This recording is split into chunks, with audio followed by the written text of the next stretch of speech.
दूर किसी गांव के पास में एक भयानक जंगल था।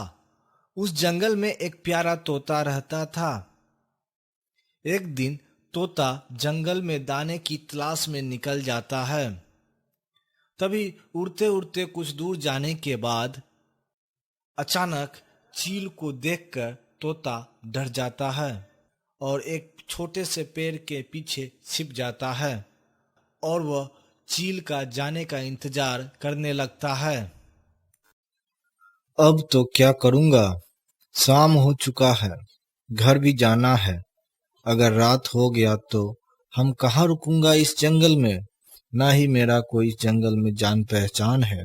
देखते देखते सूर्य ढल जाता है और चारों तरफ अंधेरा ही अंधेरा छा जाता है। अब मैं आगे नहीं जा पाऊंगा। इधर उधर देखता हूँ, शायद कोई घर मिल जाए। तोता इधर उधर देखता है तो उसे एक घर दिखाई देता है। इन्हीं से मदद मांगता हूँ। तोता जाके घर का दरवाजा खटखटाता है और वह काला कौआ का घर था। कौन है जो दरवाजे को जोर जोर से पीट रहा है? पागल हो? चैन से सोने भी नहीं देता।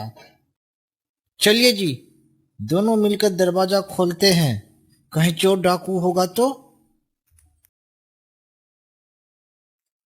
सही बोलती हो। अगर चोर डाकू होगा तो मैं उसे मारने के लिए लाठी भी ले लेता हूँ। फिर कालू कौआ और गोरी दोनों डरते डरते दरवाजा खोलता है। मेरा मदद कीजिए। मैं पास के जंगल में रहता हूँ। मैं अनाज की तलाश में इस जंगल में आया हूँ। फिर सारा बात तोता कालू कौआ और गोरी को बताता है। नहीं नहीं, आज के समय किसी अनजान पे भरोसा नहीं करना चाहिए। अपना घर जाओ। मेरा जंगल यहाँ से थोड़ा दूर है और हम इतनी रात को अपने घर नहीं जा पाऊंगा। नहीं जी, चलिए सोने। मैं तुम जैसे को अच्छी तरह से जानता हूँ। घर में घुसने के बाद फ्री के खाना भर पेट खाओगे और फिर सुबह चल दोगे। भागो भागो यहाँ से, फालतू पंछी को पनाह नहीं देते हैं। इतना बोलकर कालू और गोरी अपने घर का दरवाजा बंद कर लेती है। तभी तोता मन ही मन सोचता है, अब जाता हूँ किसी और के पास। कोई तो भला पंछी होगा इस जंगल में जो हमारी मदद करेगा। फिर तोता बुलबुल के घर के पास जाता है और दरवाजा खटखटाता है। कृपया मेरा मदद कीजिए। आज रात हमें अपने घर में आसरा दे दीजिए। मैं सुबह होते ही अपना जंगल चला जाऊंगा। अरे भैया, आप ये सब क्यों बोल रहे हो? अगर हम एक दूसरे का मदद नहीं करेंगे तो कौन करेगा? आइए अंदर, चलिए अंदर चलिए। अरे बहन, तुम कितना समझदार हो। भगवान तुम्हारी हर खुशी पूरा करे। भैया, आपको भूख लगी होगी। लीजिए कुछ अनाज, खाकर सो जाइए। फिर तोता अनाज खाकर सो जाता है और कुछ देर बाद सुबह हो जाती है। अरे भैया, उठिए, सुबह हो गया। अरे बहन, नींद तो बहुत अच्छा आया। मैं तुम्हारा ये एहसान जिंदगी भर याद रखूंगा। तोता जाते जाते बुलबुल को अपने थैले में से केले का एक बीज निकाल कर देता है। बुलबुल बहन, यह केला का बीज है। इसे अपने खेत में बो देना। बहुत जल्द ही इसमें केला फरने लगेंगे। तोता इतना कहकर वहां से चला जाता है। बुलबुल उसी समय केले के बीज को अपने खेत में बो देती है। चलो, अब तो बीज को बो दिए। अब जाती हूँ दाने लाने के लिए। फिर बुलबुल भोजन की तलाश में जंगल की ओर चली जाती है। जब काला कौआ और गोरी अपने घर से बाहर निकलता है तो उसे बुलबुल के खेत में एक सुंदर केला का पेड़ दिखाई पड़ता है। गजब हो गया, बुलबुल के खेत में जादू है, तभी तो रातों रात इतना सुंदर केला का पेड़ लग गया और फर भी गया। चुप करो, लगता है हम कोई सपना देख रहे हैं। पेड़ तो केला से लदा पड़ा है, मगर यह संभव नहीं है। आपको तो सब असंभव लगता है। तब तक बुलबुल खूब मजे से केला खाएगी। अरे गोरी, तुम चिंता मत करो, हम बुलबुल को केला खाने देंगे तब न वो खाएगी। कैसे जी? हमको अब देखा नहीं जाता। कल तक तो बुलबुल के पास एक पेड़ भी नहीं था। अचानक यह केला का पेड़ कहाँ से आ गया? आओ गोरी, पेड़ के पास चलते हैं। यह सपना नहीं, जादू है। शायद बुलबुल कहीं छुपा के रखी होगी। वह दोनों पेड़ के पास जाता है और दोनों मिलकर केले तोड़कर खा लेते हैं। अरे, यह केला तो बहुत मीठे हैं। लगता है बुलबुल के इस पेड़ के बारे में कुछ मालूम नहीं। अगर उसे पता होता तो सुबह वह मीठे केले को छोड़कर अनाज लाने के लिए जंगल में सही कहा तुमने गोरी, यह केला का पेड़ अब हमारा है। अब बुलबुल को एक भी केला खाने नहीं देंगे। कैसे, कुछ हमें भी बताएगी? काला कौआ गोरी को सब आइडिया बता देता है। चलो गोरी, बुलबुल जब तक आएगी तब तक हम दोनों मिलकर अपने घर को बदल देते हैं। दोनों मिलकर बुलबुल का घर अपने घर से बदल देता है।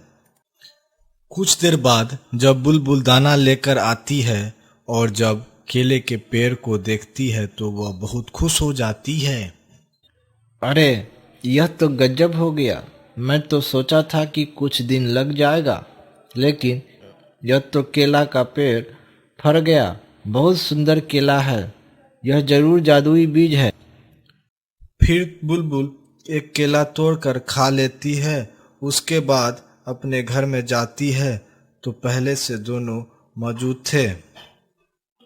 अरे कालू और गोरी, तुम दोनों मेरे घर में क्या कर रहे हो?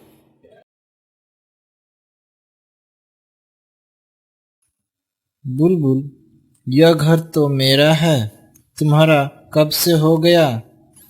लगता है अब तुम बेईमानी पर उतर गए हो। बुलबुल, लगता है तुम्हारा दिमाग खराब हो गया है। तुम दूसरे को घर में आकर धमकी दे रही हो। तब बुलबुल इधर उधर देखती है तो वह हिचकिचाते हुए बोलती है, गलती हो गया गोरी, मुझे माफ कर दो। कोई बात ना बुलबुल बहन, ऐसा कभी कभी हो जाता है।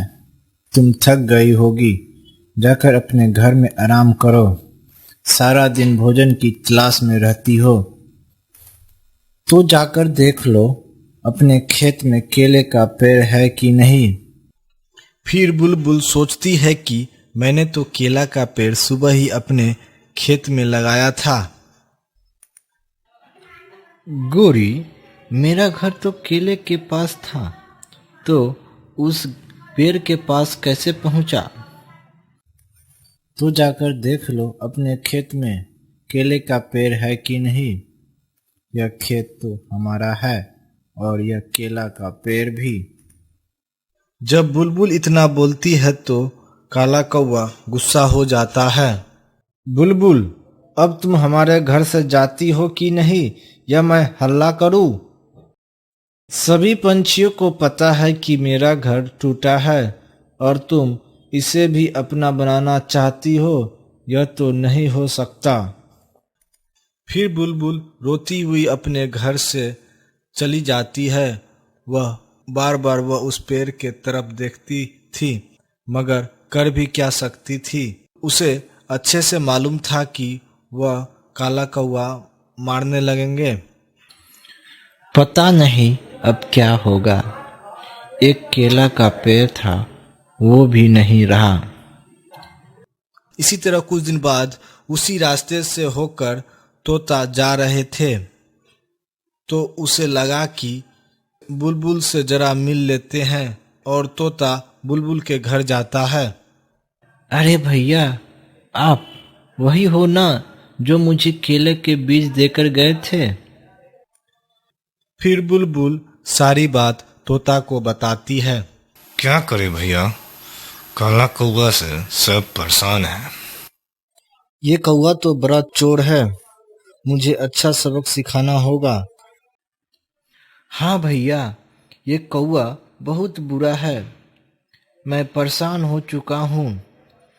ये जंगल के किसी भी पंछी को केला खाने तो दूर, पेड़ के पास ठहरने भी नहीं देता है।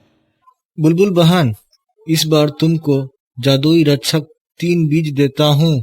इस बार जो तुम्हें परेशान पहुँचाएगा उसे खुद सजा मिल जाएगी। तोता फिर बीज देकर वहां से चला जाता है। फिर बुलबुल तीनों बीज को अपने खेत में बो देती है। कुछ घंटे बाद जादुई तीनों पेड़ हरा भरा हो जाते हैं, जो एक अनार, दूसरा आम और तीसरा अंगूर के थे।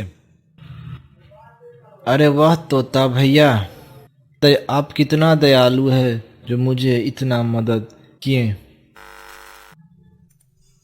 कालू और गोरी पेड़ को देखकर सोचने लगे कि बुलबुल के 3 पेड़, वो भी आम, अनार और अंगूर के, और मेरे पास सिर्फ एक केला का पेड़ है।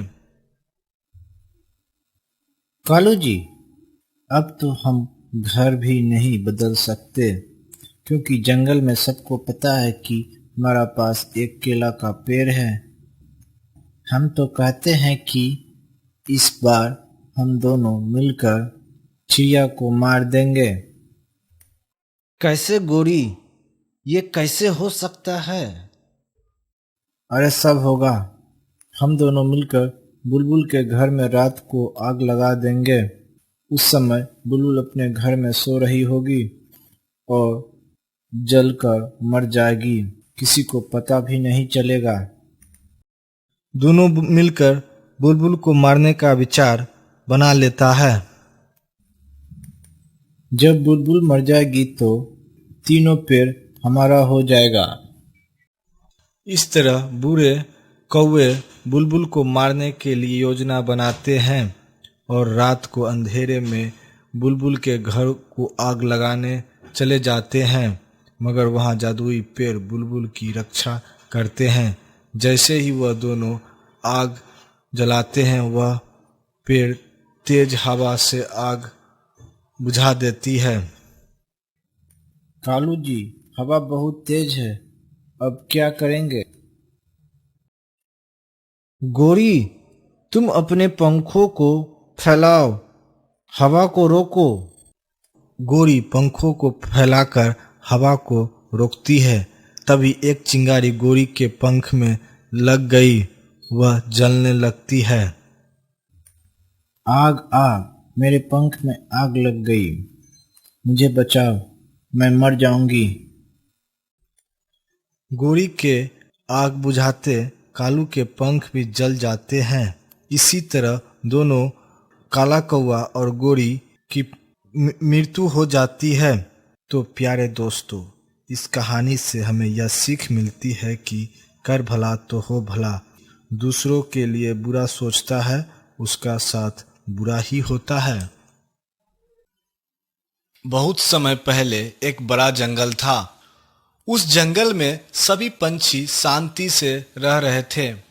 जंगल में कालू सभी पंछी से दुश्मनी मोलता रहता था। उसी जंगल में कालू के घर से कुछ दूर तोता कबूतर और उल्लू भी रहते थे। सभी पंछी का मंत्री चील था। एक दिन सभी चिड़िया दाना लेने जाती है। आज तो जल्दी घर लौटना पड़ेगा, नहीं तो सब मेरा खाना चुरा लेंगे।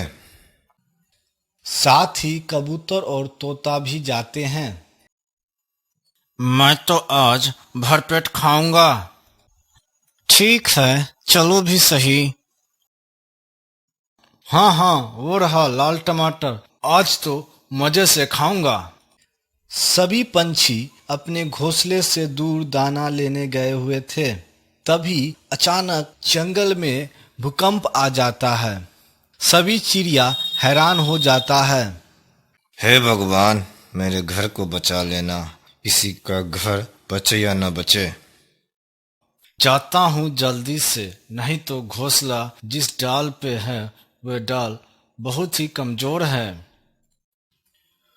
उल्लू बेचारा दिन में इधर उधर घूम रहा था। मेरा घर कैसा है, पता ना गिर तो न गया। अगर गिर गया होगा तो मैं कहाँ रहूंगा। चील सभी पंछी के पास आते हैं। कोई घबराओ मत, सब पेड़ के नीचे से हट जाओ। पेड़ भूकंप के कारण गिर सकता है, भूकंप तेज है। चील की बात को मानकर सभी पंछी आकाश में एक साथ आ जाते हैं। मंत्री जी, अब क्या होगा? हम सब अब कहाँ रहेंगे? कितना मेहनत से घर बनाया था। चुप उठ कालू, तुम्हारा घोंसला मजबूत डाली पे है। हम सब का क्या होगा पता नहीं। मैं तो बर्बाद हो गया। मैं इतना बदनसीब है कि मैं कुछ देख नहीं पाऊंगा। लो भाई, सब सत्यानाश हो गया। इस तरह सभी पंछी आकाश में ही लड़ने लगते हैं। तुम सब इसी तरह से लड़ते रहोगे तो समस्या का समाधान कैसे ढूंढेंगे? चील सबको समझाते हैं। तभी अचानक सभी पंछियों के घर टूट जाते हैं। सब पंछी बहुत दुखी हो जाता है, लेकिन पता नहीं मेरा घर टूटेगा या बचेगा। अब तो जाकर ही देखना पड़ेगा। और कालू वहां से थोड़ी दूर अपने घर जाता है तो देखकर बहुत खुश हो जाता है। अरे वाह, मेरा घर तो बच गया। अब मैं आराम से रहूंगा और सभी पंछी इधर उधर भटकेंगे। अब कालू के घर को छोड़कर सभी पंछी का घर टूट चुका था। सभी पंछी चिंतित थे कि अब क्या करेंगे। तब तोता सबको एक उपाय बताता है। हम सब मिलकर चील के पास चलते हैं। अब वही कुछ उपाय बताएंगे। वे मंत्री है तो कुछ हमारी भलाई के लिए सोचेंगे। हाँ, ये बात तो सही है, मगर हम क्या कहेंगे? नहीं, हम नहीं जाऊंगा किसी के पास। वे मंत्री है, क्या हुआ? हम सब कहीं नहीं जाऊंगा। तुम ये कैसी बात करती हो? अभी हम सब मुसीबत में हैं। अभी गुस्से में कोई काम नहीं होगा। सभी को समझदारी से बात करना पड़ेगा। इसी तरह तोता सबको उपाय बताता है और सब तोता की बात मानकर चील के पास जाते हैं। अरे, आप सब आ गए, बताइए क्या मदद करेंगे हम? मंत्री जी, हम सब का घर भूकंप के कारण टूट गया है। अब हम कहाँ रहेंगे? ठीक है, सब सही हो जाएगा। पहले आप सब कुछ खा लें, भूख लग गया होगा। आप सब अंदर आइए। चील सबको अपने घर के अंदर ले जाते हैं और कुछ अनाज के दाने खाने के लिए सबको देते हैं। लीजिए, खाइए, आराम से, अपना घर है, घबराने की कोई जरूरत नहीं। सब अनाज खा लेते हैं और कहते हैं, मंत्री जी अब आप एक और एहसान हम सब पर कीजिए। आज रात हम यहाँ पर सो जाएंगे और कल कोई उपाय निकालेंगे। जी मंत्री जी, हम सब बहुत थक चुके हैं, आराम कर लेते हैं। मंत्री जी बहुत दयालु थे। सभी पंछी की बात सुनकर वे मायूस हो गए। ठीक है, कोई बात नहीं। आज रात आप सब यहीं रुक जाइए। कालू अपने घर में आराम से बैठकर आनंद ले रहा था। सभी पंछी इधर उधर भटक रहे हैं।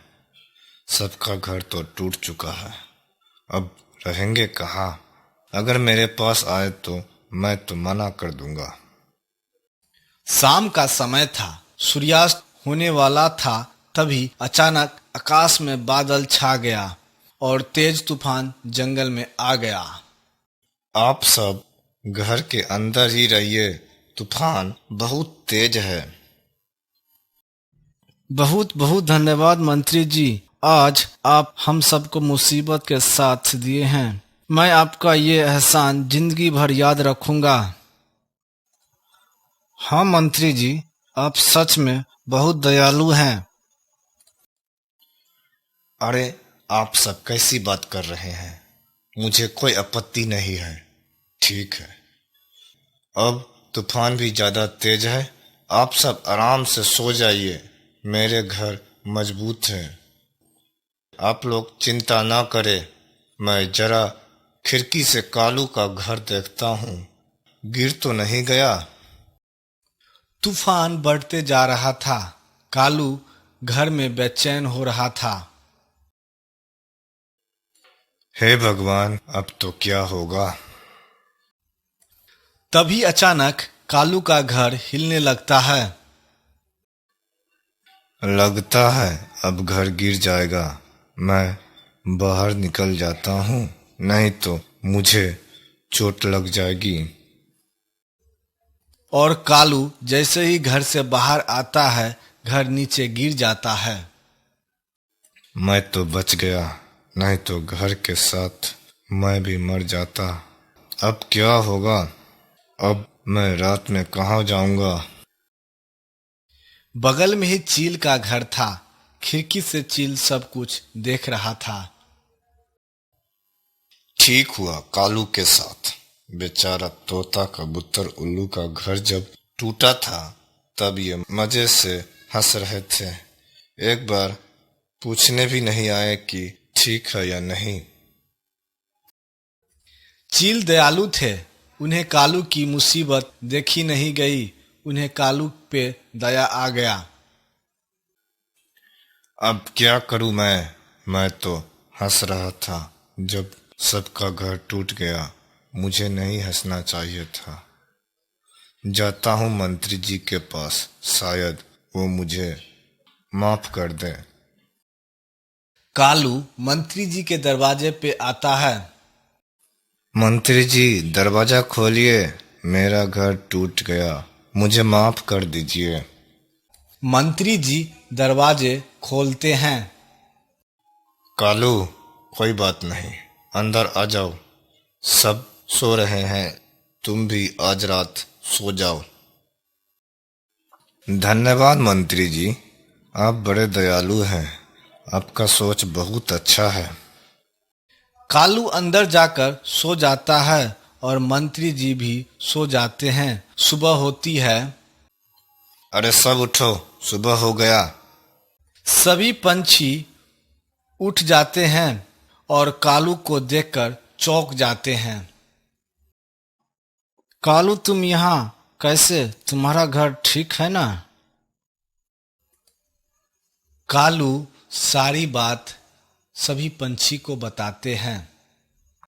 मुझे माफ कर दीजिए, मैं माफी के लायक नहीं हूँ।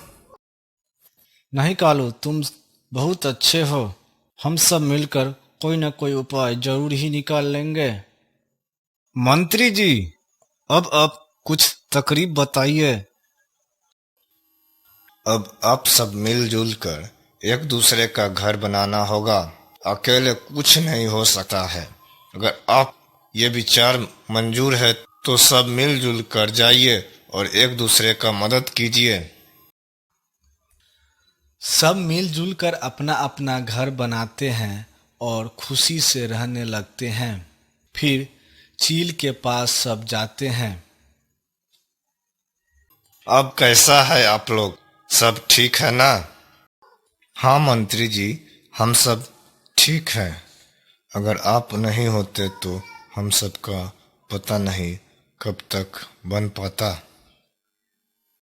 नहीं, आप सब एकजुट होकर काम किए तब ये संभव हुआ है। इसीलिए कहा जाता है कि एकता में बल होता है।